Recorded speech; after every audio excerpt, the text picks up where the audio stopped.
Hello guys, നമുക്കിന്ന് ഉപ്പിലിട്ട നെല്ലിക്ക ഉണ്ടാക്കിയാലോ? നമുക്ക് നെല്ലിക്ക കഴുകി തുടച്ചെടുക്കാം.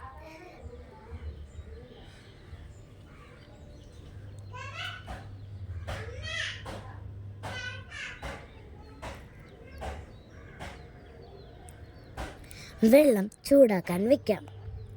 അതിലേക്ക് ഉപ്പിടാം. വെള്ളം അടച്ചു വെക്കാം.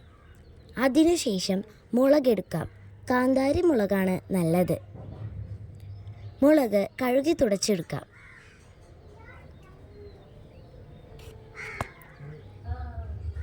ഇനി ഒരു കുപ്പി എടുക്കാം. അതിലേക്ക് നെല്ലിക്ക ഇടാം. കാന്താരി മുളക്, ചൊറുക്ക എന്നിവയും ഇടാം.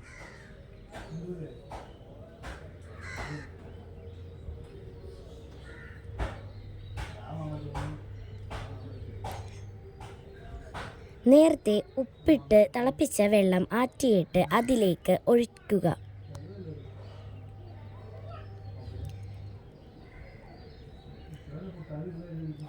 അതിലേക്ക് ബാക്കിയുള്ള കാന്താരി മുളക് ഇടാം.